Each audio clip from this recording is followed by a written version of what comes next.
Over the course of this trial, the circumstances that led to the tragic events of April and May 2023 will be very much in dispute. What is not in dispute is that Carlos Dominguez did the physical acts that caused the deaths of David Breaux, Kareem Abu Najm, and injured Kimberly Guillory. The question to be answered in this trial is not one of who did it. Rather, the question that will be presented to you is what was Carlos Dominguez's specific intent and mental state when he did those physical acts? What was happening in his mind? And the evidence will show that it was a mind that had been devastated by a severe and debilitating mental disease. Mr. Dominguez has schizophrenia. Every psychologist and psychiatrist who has thoroughly examined him has reached that same conclusion, and none have found any evidence of malingering, which is a term used to describe exaggerating or faking mental health symptoms. As he sits before you today, he has been treated with antipsychotic medication for the past 21 months in a secure and controlled hospital or jail environment. But as the experts will tell you, medication is a treatment for the symptoms of schizophrenia. It is not a cure. And Mr. Dominguez continues to have a very serious mental illness to this day. Schizophrenia is a brain disorder that affects how a person thinks, feels, behaves, and perceives reality. It causes hallucinations, hearing, seeing, feeling things that aren't there, that have no basis in reality. These hallucinations can be fantastical and terrifying and may be things that a healthy person would never believe. But to someone with schizophrenia, they are a reality. Schizophrenia also causes delusions, which is a fixed, false belief in something that has no basis in reality, as well as grossly disorganized speech, thoughts, and behavior.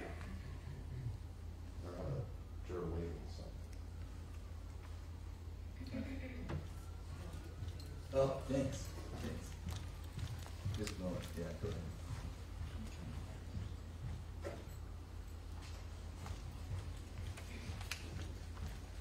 Hallucinations, delusions, grossly disorganized speech, thoughts, and behavior. The experts will tell you these are called the positive symptoms of schizophrenia. Not positive because they're good, but positive because they represent an addition to what is a normal, healthy experience. You will also hear about what are called the negative symptoms of schizophrenia, which represent an absence or a taking away from what a person once had. This includes minimal speech, diminished emotional expression, what is often described as a flat or blunted affect, an inability to maintain eye contact, concrete, simplistic thinking, avolition, which is a complete lack of motivation to do anything. You will hear how people with schizophrenia often have a very significant decline in personal hygiene and are unable to care for themselves and others. Anhedonia, which is an inability to experience pleasure.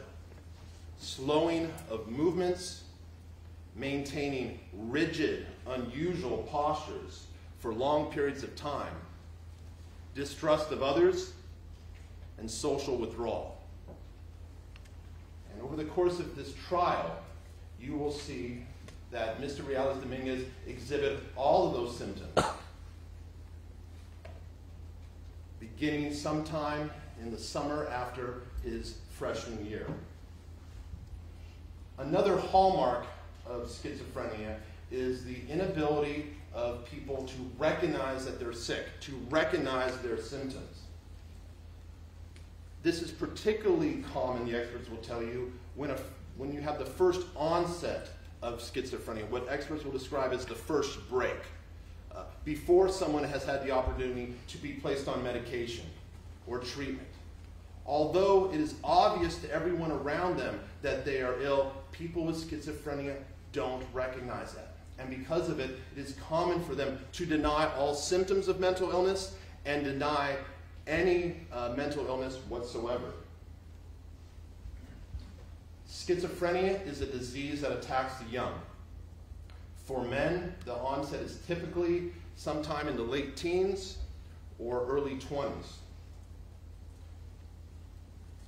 Mr. Reales Dominguez is 22 years old. He was born on October 5th, 2002. Although it is impossible to identify the exact time that he first began exhibiting symptoms, as I mentioned, the evidence will show that it probably occurred sometime near the end of his freshman year at UC Davis in the spring of 2021 or shortly thereafter.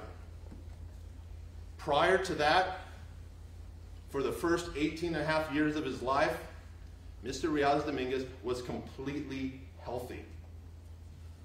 Born in El Salvador, he immigrated to the United States as a very young child. He was raised in Oakland with his parents and his two siblings, Dylan and Mia, who are 4.5 and 9 years younger than him.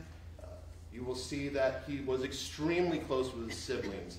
Given the hours that his parents worked, it was Mr. Reales Dominguez who often had the responsibility of getting them to school, walking them home, and giving them food. Although he spoke only Spanish when he first began school, he quickly learned English and would ultimately excel academically. At Castlemont High School in Oakland, he was an honor student, a four-sport athlete, participating in varsity football, soccer, track and swimming. Although not big in stature, he had a muscular, athletic build, and through hard work, he became the starting safety and captain of the football team. And through his hard work in the classroom, he would ultimately graduate 11th out of his graduating class. He was also a typical teenager. He started a YouTube channel which consisted of him doing silly activities or pranks with his friends and siblings, and also playing video games with running commentary. He was friendly, he was outgoing, and he was healthy. And through his hard work, he earned admission to UC Davis, which he began in the fall of 2020. Now, this was a time of COVID and online learning, and it was difficult to begin college in these circumstances, and Mr. Reales Dominguez was more shy than he had been in high school. Growing up, he had been referred to as Carlos Reales, which is the paternal name of his father. And Davis, they started referring to him as Carlos Dominguez because that is the last name on the Zoom screen. During this trial, he will be referred to as both, but I will refer to him as Mr. Reales Dominguez because that is the name his parents gave him. Despite the challenges of COVID, Mr. Reales Dominguez, during his freshman year, developed multiple friendships across different social circles. The first person he met who became a good friend was a man by the name of Nathan Riegos de Dios. They met over a Zoom class. Mr. Riego de Dios is a former football player himself, and he invited Mr. Reales Dominguez to throw the football around. And over the course of their freshman year, they would become very close friends. Through Nathan, Mr. Reales Dominguez met a young woman by the name of Kaylee Gallardo, who by the middle of his freshman year would become his girlfriend, and is probably the person at UC Davis who knew him better than anyone else. Also during his freshman year, he became friends with a group of older UC Davis students from a different social circle, Sydney Sleslicki, Mark Capito, Philip Hahn, and Christian Ortega. And they ultimately invited Mr. Dominguez to join their fraternity. Witnesses will describe a young man, although somewhat on the shy side, was friendly, enjoyed social activities, liked being around people who they would see laugh, joke around, and smile. Throughout his freshman year, he had a close-cut, fade haircut, what Kaylee Gallardo described as pristine hygiene. He had a build that was described as normal, athletic, muscular, and even got a little chubby during COVID. A former athlete, he enjoyed playing basketball and other pickup games, and all the people who played with him during his freshman year did not notice anything unusual about how the way he walked, how he stood, or how he carried himself.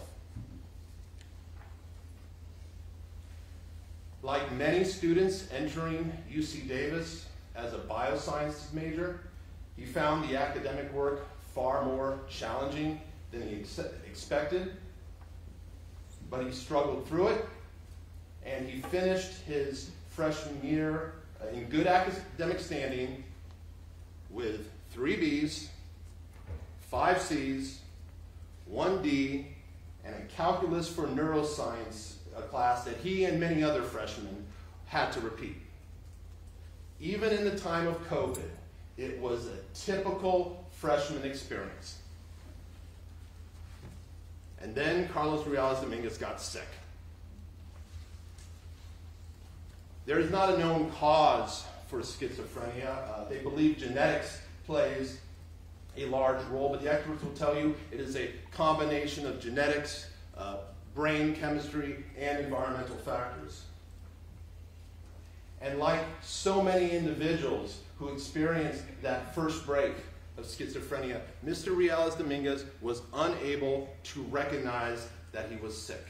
He was unable to recognize the symptoms that were clear to everyone else. When he left Davis for summer break, he went to Tracy, California, where his parents and siblings had recently moved.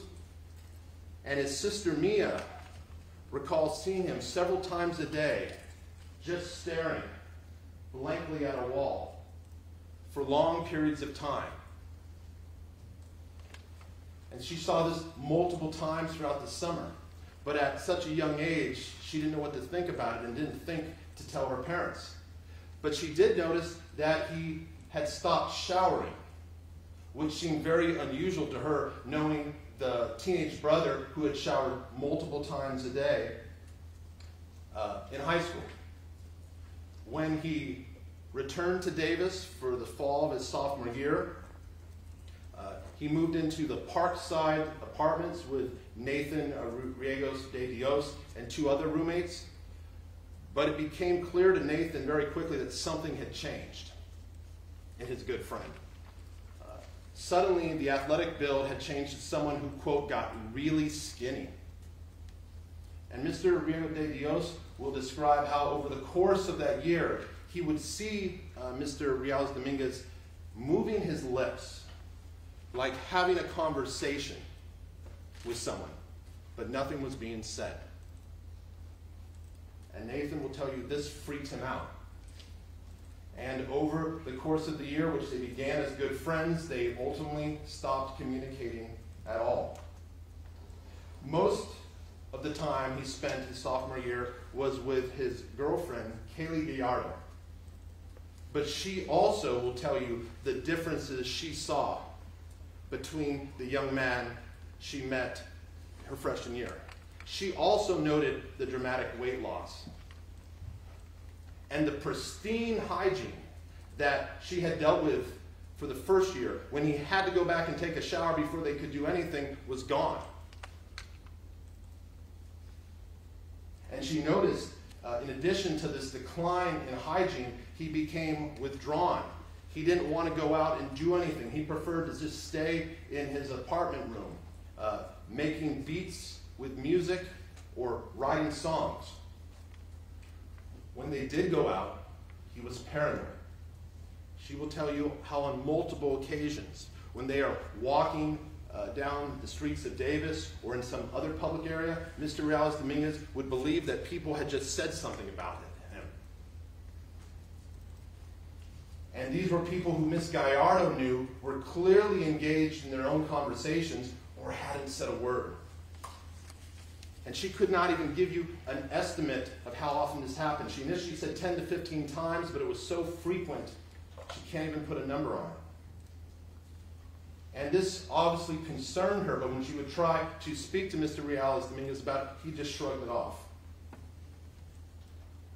She'll tell you about an incident in around March and April of 2022 when they were entering her apartments at the Parkside Apartments on Olive Drive in Davis. And they were going through the door, and another couple was coming behind them, and when nothing was said, Mr. Reales Dominguez suddenly turned around and got in the man's face and confronted him about what he had just said. And the man hadn't said a word. Ms. Gallardo, it was clear to her that Mr. Reales Dominguez felt threatened by this man. He even attempted to tackle him to the ground.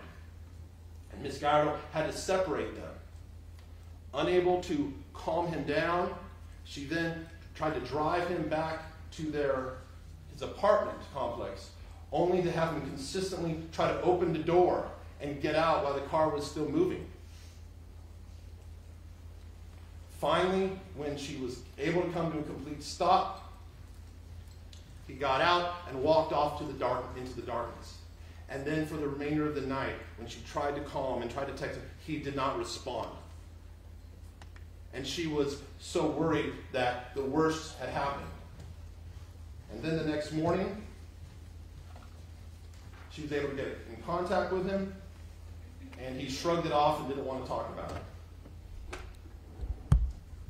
And for Ms. Gallardo, this event was a sign that as much as she cared for Mr. Reales Dominguez, as much as she wanted to help him, she needed to end the relationship, which she did sometime in March or April of 2022.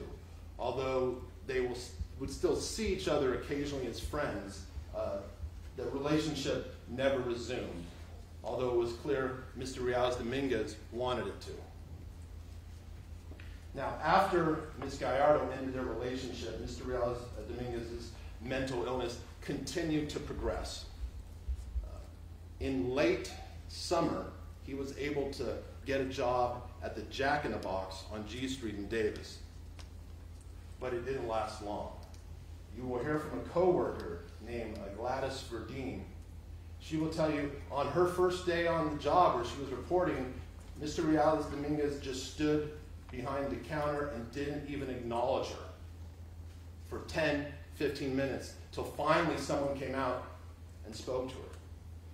She will tell, now they had overlapping shifts. Mr. Reales Dominguez worked earlier than her, but they would have about 2 or 3 hours they would overlap, and she would describe how every shift they would see him standing like a statue, arms straight by his side, staring at a wall for 10, 20 minutes. And this happened multiple times an hour, every shift she had. She will tell you about one incident where Mr. Reales Dominguez, attempting to work the drive-thru, stood motionless like a statue, staring at a wall, while the beeping of the drive-thru order was heard throughout the restaurant. She'll tell you how she called out his name multiple times with no response.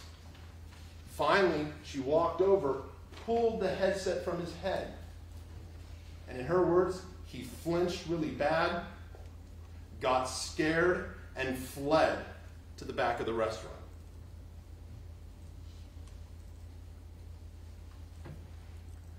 Ms. Verdeen will tell you how sometimes he just stopped, he didn't show up for his shifts, and ultimately he stopped showing up altogether.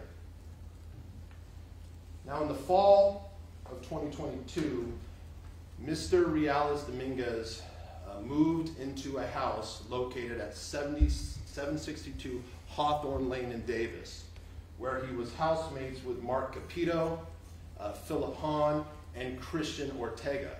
He actually took over well, he wasn't on the lease, he took over the room that had been previously occupied by Sidney Slazicki, who had moved back home in Sacramento County due to family issues, but would still visit the house frequently.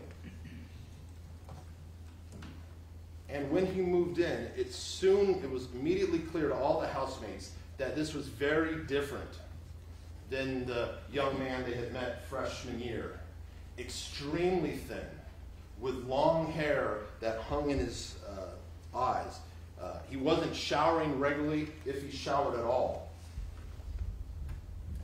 He walked with a stiff gait, arms straight at his side, which some of them would describe like almost a zombie. He isolated himself in his room, and when he would leave the room, he wouldn't even acknowledge him. Maybe 10% of the time. During housemate meetings, they would describe how he would stare off into a space or stare off into a wall, and they would have to say his name multiple times to get his attention. All three roommates saw or heard things that caused them to believe that Mr. Dominguez was hearing voices. Mark Capito actually remembered an incident early in his friendship with Mr. Dominguez, where Mr. Dominguez asked Mr. Capito if he had ever heard voices, which Mr. Capito recognized in retrospect was likely a request for help, although Mr. Capito didn't realize that at that time. Now, sometime after moving into the Hawthorne Lane residence, Mr. Dominguez began to engage in a very unusual routines when he would leave his home at night, or leave his home most often at night, and he would walk or ride a bike to a small number of seemingly random locations where he would sit and stare or engage in other seemingly bizarre behavior. Now, one of these locations was Sycamore Park.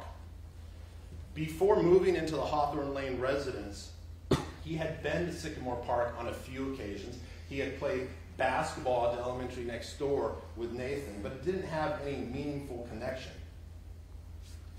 But within a few months, he was going there regularly, where he would sit on or near the play structure and stare at the ground or stare off into the distance.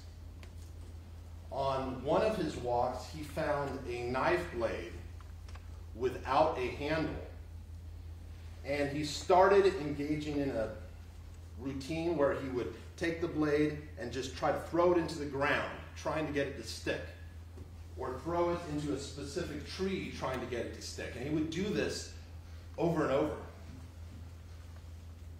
And when he realized that the dullness of the blade was making this routine difficult, he did go on Amazon and he ordered a knife, which you've already heard was ordered on December 5th, 2022. Another seemingly random location that Mr. Dominguez would regularly go to, although less so than Sycamore Park, was an area along the railroad tracks at the intersection of 2nd, or what the gravel portion of 2nd and K Streets. This was the location of a downed and abandoned wooden power pole, which I will refer to as Mr. Dominguez's sitting log.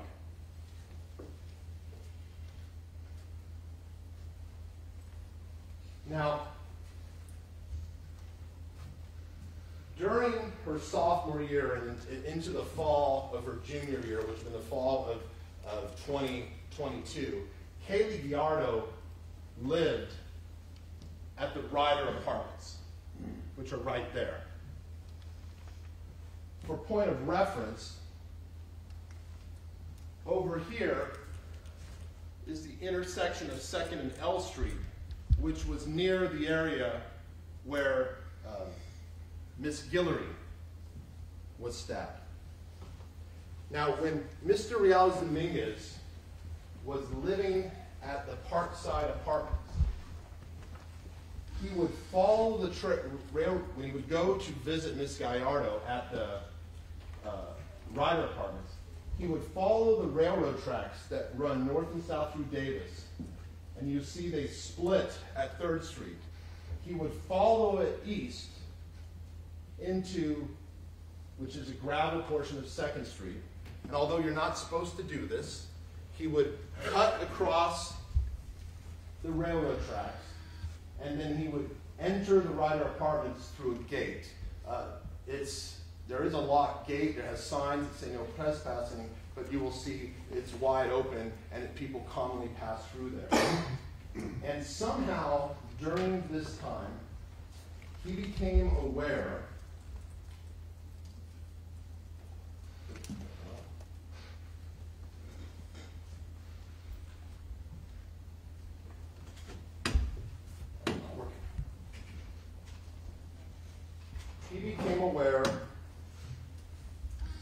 of the down power pole that I would call the sitting log. It's not there anymore. It was finally removed, but fortunately, Davis police officers named Alex Torres, who, when taking photographs at the scene where Miss Gillard was stabbed, he took hundreds of photos, not knowing what is relevant. And he got 4 photos where you can see the log. It's not clear. There is a gravel pile there. You see an overturned chair, but behind it you can see the pole. And even after Kelly Gallardo moved out of the Ryder Apartments, Mr. Carlos Dominguez would find himself either walking or riding to this location, sitting on that log and staring off across the railroad tracks toward the Ryder Apartments. This photo doesn't have the log in anymore, but you can still see the gravel, and you can see the Ryder Apartments directly across. And he would come here at night, sometimes in the day, and he would sit and stare. Sometimes he would get up and walk around before coming back.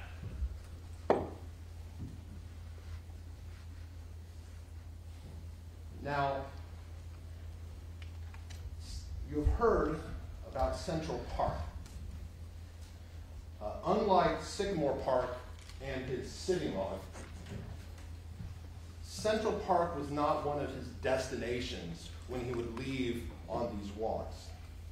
He was familiar with Central Park. He had attended farmers markets there, just like most people in Davis.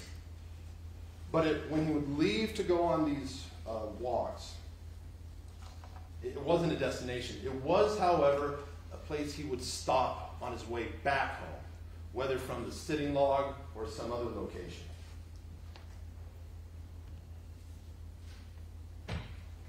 Now, when Mr. Carlos Dominguez obviously ordered that knife on December 5th, it was right during the time of finals and then Christmas break. We don't know when it arrived, but we know he went home to Tracy over winter's break. And his parents were so shocked and concerned at the physical decline they saw in their son that they urged him to stay home and not go back to UC Davis. They could see something was terribly wrong, but they did not have the knowledge to recognize what it was, and as immigrants themselves, they did not know how to access the resources to help him. And because Mr. Carlos Dominguez was an adult and did not rely on his parents for financial assistance to attend college, they did not even have the financial leverage to keep him to stay home. By the time Mr. Carlos Dominguez returned to Davis for his winter term, he had stopped communicating with his housemates altogether. He wouldn't acknowledge their presence. He had only minimal communication with his family, and then it cut off altogether. Ms. Gallardo will tell you about how on February 6th, she received text messages from both Dylan and Mia, concerned that they hadn't heard from their brother, and if she could help them get in touch with him. And for Ms. Gallardo, who knew how close Mr. Dominguez was with the siblings, this terrified her. But ultimately, she was able to give them a number, and they were able to contact him.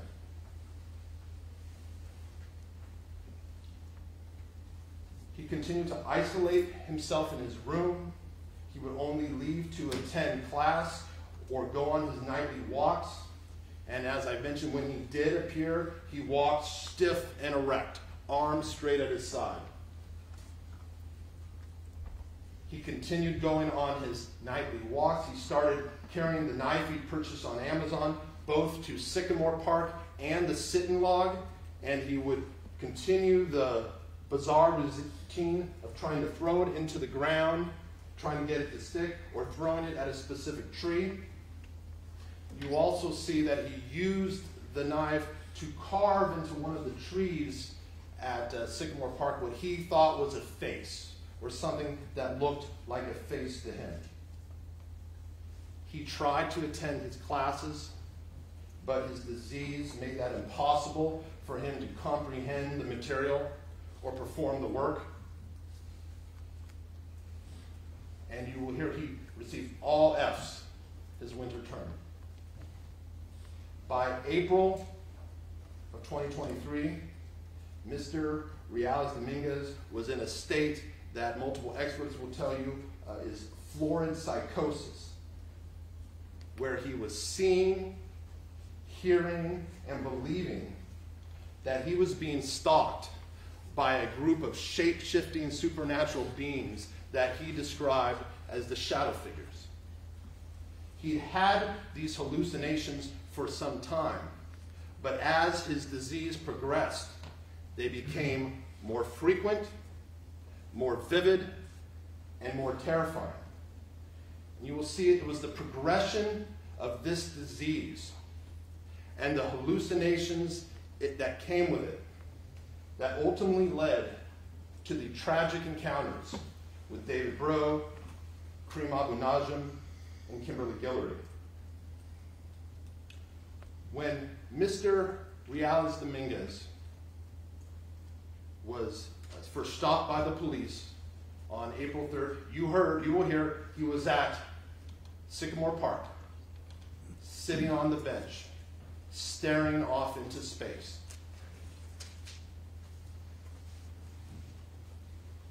The individual who followed him and called the police will describe how he seemed to walk not in any sort of deceptive way, but as though he had no idea where he was going. It was simply random. When he was contacted by the police, he was paranoid. He was in a state of florid psychosis. And you will see he did not believe in his mind that he had stabbed or killed anyone.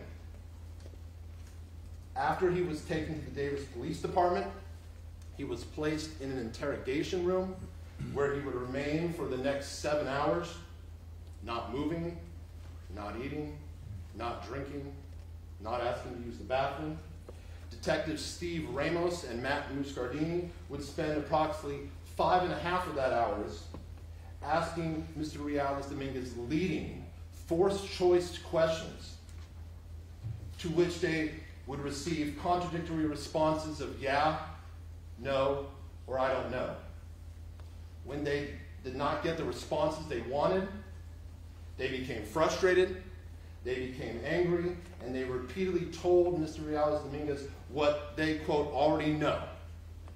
That he stabbed people, that he killed people, and they told this to him over and over and over again. During this 7 hours in the interrogation room, Mr. Dominguez sat motionless, speaking in a halting, monotone voice. When officers moved about their chair like normal people do, Mr. Dominguez sat like a statue. even during a break, when both officers left the room, the only movement was Mr. Carlos Dominguez standing up, putting on his hoodie, and starting to walk out the door before the officer watching the door stopped him and said, "What are you doing? Sit down." Mr. Carlos Dominguez said, "I was just going to go for a walk." Completely oblivious to the situation he was in. He didn't make eye contact, except for the times the officers ordered him to look at them, which they did over 20 times. He exhibited grossly disorganized thought processes and disorganized speech. Although he persisted in giving the name of John Joas, he gave his correct phone number, and he tried to give his email to UC Davis under the name Carlos Dominguez, but he was unable to spell it correctly. Other information he gave was close to accurate. You heard at the scene he said he lived at 782 Hawthorne, when in reality he lived at 762. He spelled his mother's name as Varla instead of Carla.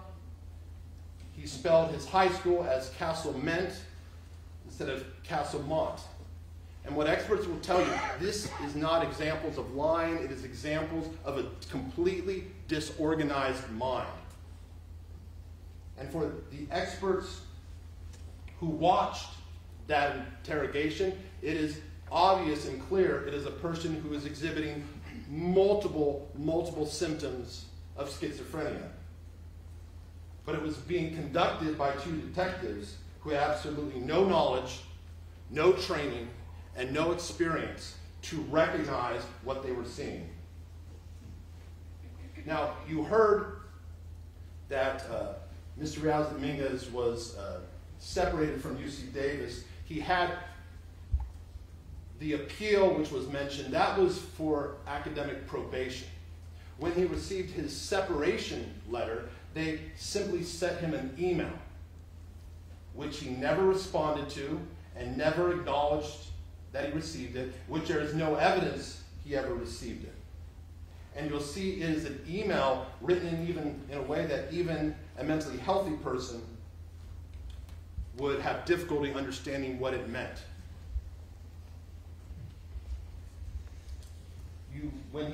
You saw from the prosecutor's PowerPoint that even after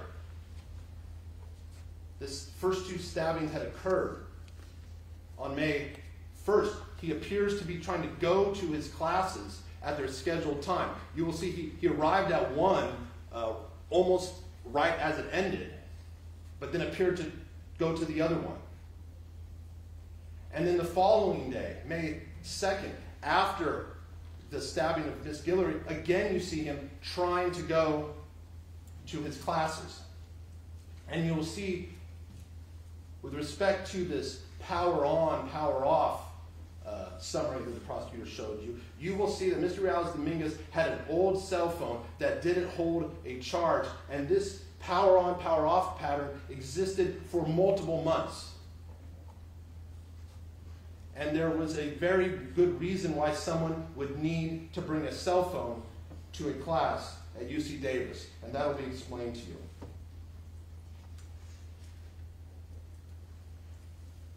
You will see also after his arrest, when the officers told him that he had been separated from UC Davis, he maintained that he had not, that he was still a student.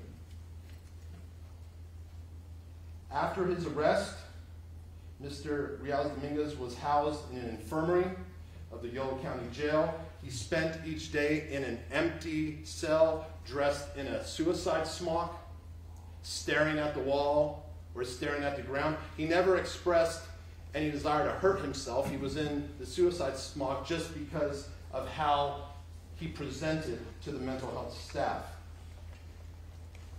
He consumed only an extremely small amounts of food and water. They describe it as a hunger strike, but he wasn't asking for anything. He just said he wasn't hungry. And soon, the former starting high school safety had fallen to about 108 pounds, resulting in multiple trips to the emergency rooms.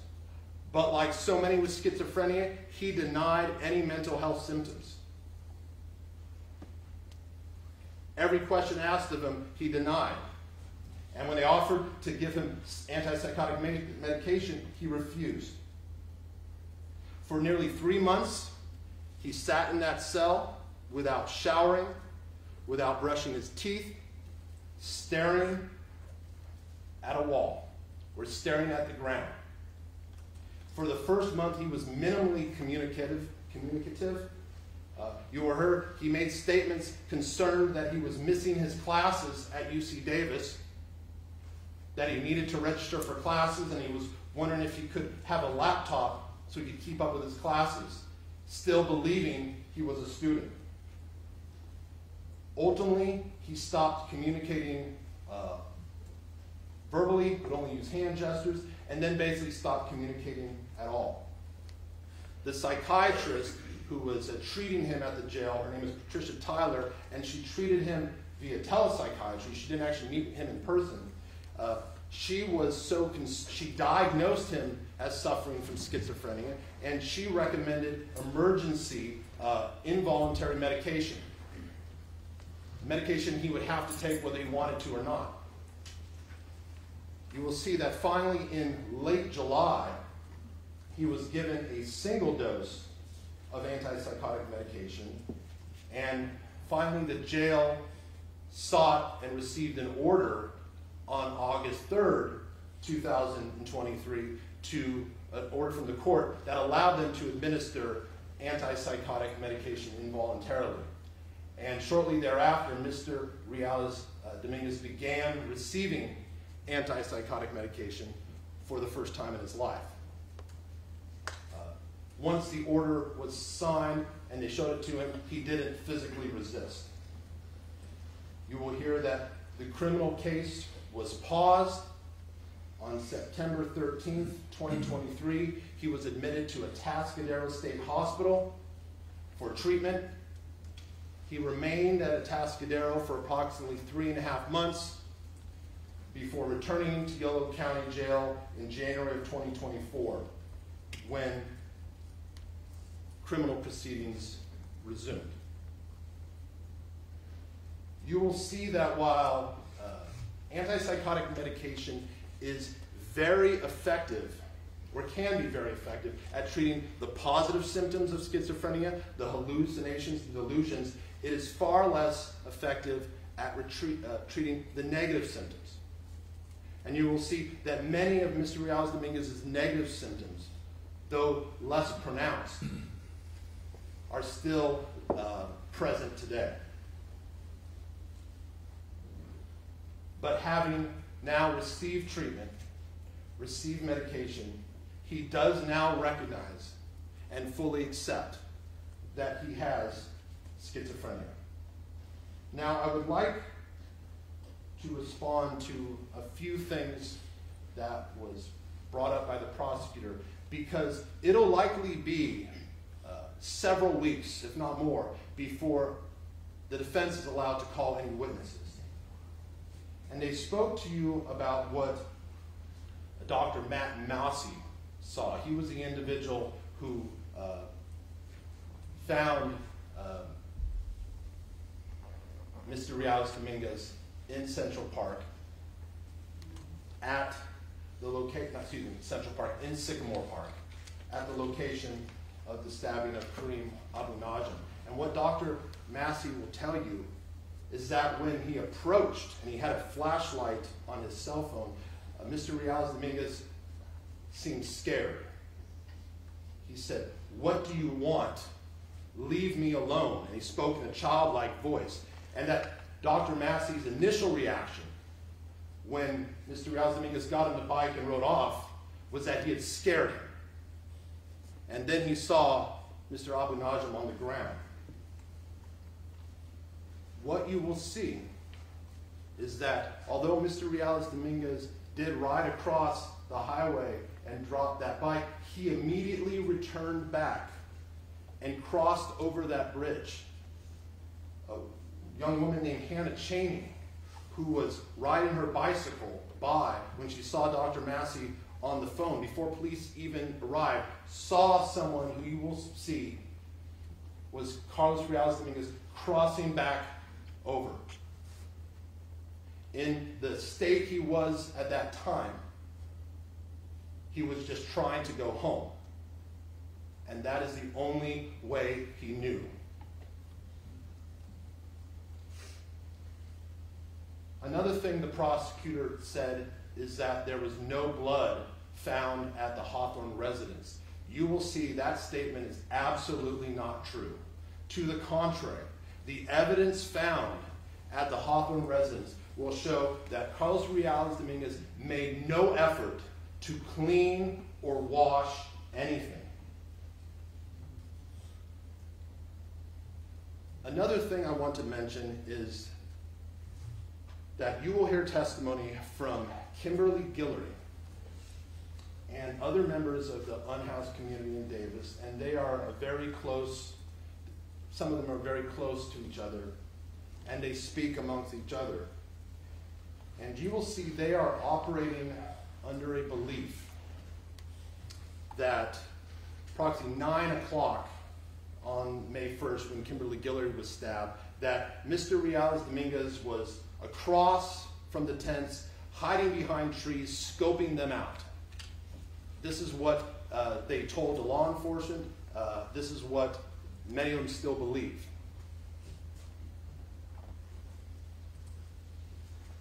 And that two men named Isaac Cheeseman and Albert Osorio did chase him. What you will see is that is absolutely not true. There was a person who they chased at 9 o'clock. His name was Khalid Siddiqui. He worked at Steve's Pizza. And when he would later talk to police, he would tell them how he was trying to walk home from work. And he got to that area, and suddenly a group of unhoused individuals started chasing him for no apparent reason. And an officer named Derek Russell, through an anonymous source at the FBI, was able to get a video of this incident, which clearly identified it was Mr. Siddiqui. But for some reason, he did not get a copy of the video.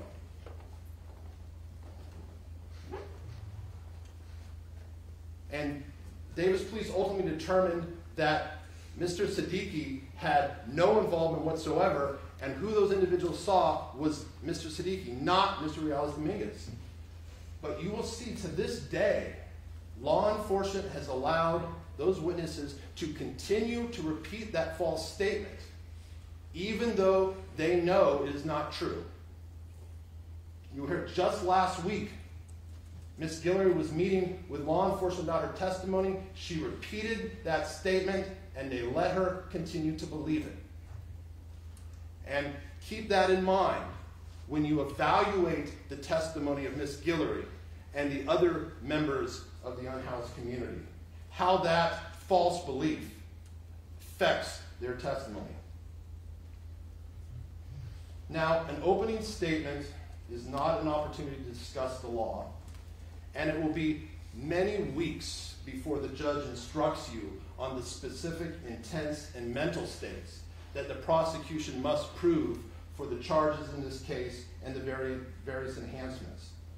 So please, as Judge McAdam told you, reserve your judgment until you have heard all the evidence and have had all the law explained to you so you can see how it fits together.